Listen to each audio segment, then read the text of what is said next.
Hello and welcome back to the Numbers Game Preview Show. We've got 4 Champions League games that we're going to take a pretty in-depth look at today, dig out some stats that we find interesting, and then finally put our necks on the line and give a little prediction. So, welcome, Sam. Nice, thank you.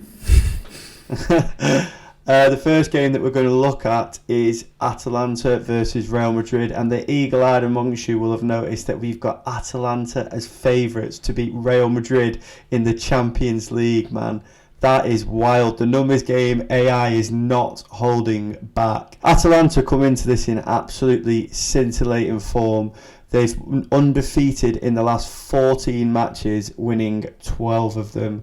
Insanity from the Italian team. Real Madrid, on the other hand, they have been stuttering recently. They've not really found their form at all in the Champions League all season. Last time around, of course, losing 2-0 at Anfield, beaten pretty comprehensively. And Real Madrid really need a result in this one. They sit 24th in the new Champions League format. What do you think for this one, Sam? Do you think that AI is right to have Atalanta favourites? I understand why it's gone for it. I'm sympathetic towards it, but it can't. Real Madrid, when they need a result, pull it out the bag. Real Madrid in the Champions League, perennial champions. They've been shit this season, obviously. What a time to play them for Atalanta.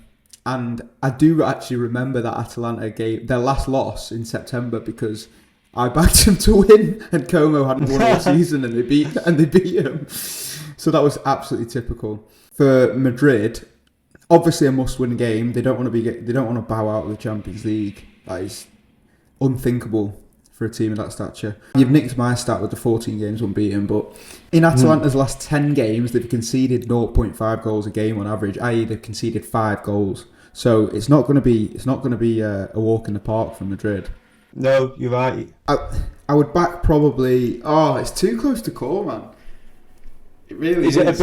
Is it a bit hyperbolic to suggest that this is a season-defining game for Real Madrid already? It's not, because their season often hinges on the Champions League. Yeah, crazy position for Madrid. Basically, they've got 3 games remaining, with this being 1. They have got a couple of easy fixtures. However, they can basically afford to lose this. Yeah, you would say that Madrid will want to get a result here, won't they? They won't want to be in the playoffs. You'd think if Madrid win the last 3 games, I think they've got Brest and Stuttgart after this. If they win this one and then they win the remaining 2 games, they'll probably go through without having to play that playoff. You expect them, even if they win those 2 games, and you're saying that they might go for the automatic qualification, but out of those top 8 teams, they're all going to get results. We've got Liverpool, Inter, Barca, Dortmund, Atalanta, Leverkusen, Arsenal, Villa, Sporting Lisbon, Bayern, Lille, Atletico Madrid, Milan, all above them in the table, vying for 8 spots for automatic qualification. So it looks pretty much, I would say, considering Madrid's remaining 2 fixtures after this one, Madrid basically guaranteed to be going through the playoffs. It is an extremely tough game for them, though, isn't it? Atalanta, who are undefeated so far in the Champions League. Ademola Lookman, he is their top goal scorer across the last 10. Matteo Retegui is the most likely goal scorer for them at 38%. There is talk that Vinicius Junior could be back for this one, although I do think it's unlikely. Kylian Mbappe, obviously the most likely goal scorer for Madrid at 44%. He scored in the last 2 games and has also missed 2 penalties in his last 4. Go on then, Sam, give me a prediction. I'm going to say a narrow Madrid victory. In fact, if you go to the match summary, I agree with what the AI has predicted. It's given a 2-1 Madrid prediction, and I think that could be a pretty good effort. Yeah, I think I'd go along with that as well. I think Madrid will pull it out of the bag too. Next game is potentially a super interesting one. Leverkusen at home to Inter, and I've got some crazy stats for you here about Inter Milan. Since they lost that final against Man City in the Champions League final 2022-23, they've lost 1 game in the Champions League, and that was at the Wanda Metropolitana in the last 16 last season.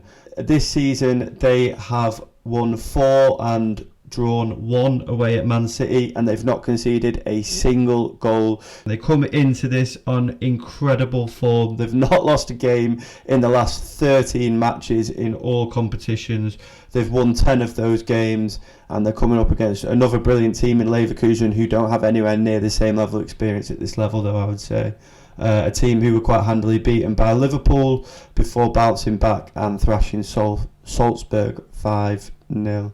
One thing I found interesting, if you go to the recent form, Inter Milan in the Champions League, a load of 1-0 wins, a 0-0. Brilliant team if you're a fan of binary. But I think what's interesting about this is that Leverkusen and Inter actually have a similar XG generated across the season. But recently it's Inter's chance generation that has dropped off. So if you filter by then the last 10 and then the last 5, they're creating less XG per game. And hence Leverkusen getting 5-0 wins and Inter Milan are sticking to these 1-0s. Yeah, I mean, look at that. Leverkusen across the last 5 games have averaged 3 goals per game. Inter, though, not slouching. They've averaged 2 goals per game, which is decent-ish. It was curious to me over the season that they were generating a similar amount of chances, but we don't associate this Inter Milan team with scoring goals like we do with that Leverkusen team. No, it's very true, mate. Yeah, it's very true. This is kind of an unstoppable force against an immovable object, isn't it? You've got a really good attacking side at home whose attack has started to fire recently against probably the best defensive team in the entire competition and a team that know how to get the job done. So, given all of that, I'm going to ask you for a prediction. What do you reckon? It's a wild one. It could be a 2-2. It could be a 0-0. I've got the impression actually that Inter Milan, knowing what we know about them, that they are very, very good defensively and they're playing away from home and they're good on the road as well. I think that they might sort of batten down the hatches and play out and they'll take a result at Leverkusen. So I'm going to go for... I feel like it could be like a 0-0 or something stupid. Yeah. But I could also look really, really stupid with this prediction. So... let's post it on YouTube and immortalise it. Yeah, I think that Inter's immovable object will win this one. I think that they'll just be too solid for Leverkusen. Leverkusen, remember, used to beating teams in the Bundesliga where everyone comes and has a go, and this Inter side will just dig in. Bundesliga. The Bundesliga. I think that Inter will get a result here. If I was going to back anything, I'd go for under 4 goals, possibly even under 3 goals if I was feeling a bit fruity. Right. Pushing the boat out there. Yeah. All right, then the next game that we're looking at is Dortmund hosting Barcelona. Of course, these two sides have had some pretty insane matches. No, they haven't, have they? They're both two teams that normally get murked by other people in insane matches. Yeah, that's exactly it. Both of these teams have been on the back end of 7-0 wins, 7-0 losses. Like, they're just weird sides. You never know who's going to show up, and this is why I like this fixture a lot. This is the one that I'll be tuning into on Wednesday night. And Dortmund undefeated in the last 7 at home, winning 6 of those. 39 goals between Lewandowski and Rafinha, which is an insane tally for two people. And for that reason, I would say both teams to score is probably the safest bet in this one. Like, the AI gives it a 65% chance of coming in as well, so that would be my pick for this one. Yeah, one guy who I'd like to highlight is Jamie Bino Gittins, who's he scored 9 goals across the season, but he's got 4 in his last 4 games, including a last-minute equaliser against Bayern. He's known in Germany, I think, as being someone who pops up with big goals in big moments, so I think... I'd be expecting him to probably leave a mark in this one. Of course, Lewandowski going back to his old club. He's scored a ridiculous number of goals so far this season, and he is the most likely goal scorer in this one at 49%. He's coming in with 23 goals this season, man. Crazy numbers. We love backing a player to score against his old team, and this is the most locked in one of all time. Both teams to score and Lewandowski to score or assist would be a good bet for this one, I reckon. I'd go Lewandowski to score or assist, Bino Gittins goal or assist, and both teams to score as well, mate. I just think that he'll come true. Oh, one more thing on this one actually is apparently Lamine Yamal is expected to be back for this one, and if you look at Barcelona's recent form since he got injured at the start of November, they've completely tailed off. It's a bit of a Rodri scenario. He got injured against Red Star here, and they lost to Sociedad, drew, won in the Champions League against Brest, and then lost to Las Palmas and drew with Betis. So it's a bit of a Rodri situation. If you look at the amount of games they win with Lamine Yamal in the lineup, the win percentage is right up there with the best teams in Europe. But since he got injured, dropped off completely. So at least, unlike with Rodri, they've got him for potentially another 16 years. Yeah, fucking hell, man. And the last one could be the most boring game. Yes, that's exactly what I put in my notes, mate. Yeah, I literally put lined up to be a boring game. I would watch I would watch National League, I'd watch League 2, I'd watch Bundesliga 2. but you'd have to pay me to watch this one because I hate watching City anyway. I hate watching them, but I tolerate it in the Premier League because of the drama. But to watch them in Europe, this would be the least likely game I'd pick. Juve coming off the back of 4 draws. I'm going to go out on a limb here and say I'd rather watch my dad have a bath than watch this game. This is one of them, I think, where both teams would accept a draw. 1-1, 0-0, something like that. I think City will accept it because they're not going to qualify automatically anyway, and they don't want any more drama. And Juventus, again, probably going to qualify anyway, and don't really need to go out and try and win this one. Juventus haven't shaken that boring tag despite Allegri going.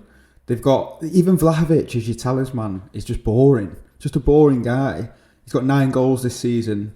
The team are generating 1.3 XG per game. It just doesn't stink of creativity. And like you say, City will probably potentially take a draw away. It's just their away form's terrible. So they take a point away at Juve. Juve will take a point at home to City. It's just lined up to be a shocker, isn't it? One thing I would say though is that City obviously have a bit of an injury crisis going on at the moment. They are without John Stones, Foden, obviously Ake, Akanji.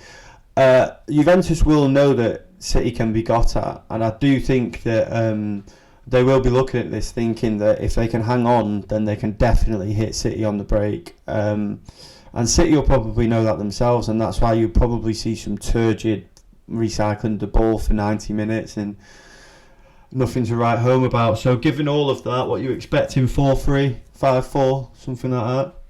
City's still generating chances even in the last few games, so I'd probably say maybe like a 2-0 to City, actually. You reckon? Despite everything we've just said. I'm going with 1-1, mate. I think 1-0 or 0-0 it will be for me. I say all of this, mate. Like you say, City will win this 4-0 or something, won't they? Well, Pep has lost his head. Have you seen him starting on that guy in the street? Like I know they clipped out whatever he said to him, but he's properly in the trenches. Like my man's going through it in his head. He's in his own head. He's coming out with scratches all over his face. It's like we've never seen him before. We both love him. We know he's a very eccentric character, and I think with those type of people, they're either genius or madman at any given time. And when they're in this, we've never seen Pep in this situation, so he's completely lost it, hasn't he? Yeah, he looked like a right soft cunt in that video as well.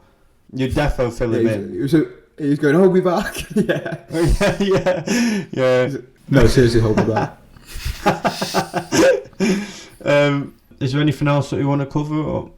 No, actually, that's Champions League. That's the Champions League preview. That's it for today's Champions League preview, lads. Like, comment, subscribe. We're trying to hit 1,000 before sometime in the future, so make sure you smash that like button and do us a favour and subscribe, will you? Cheers.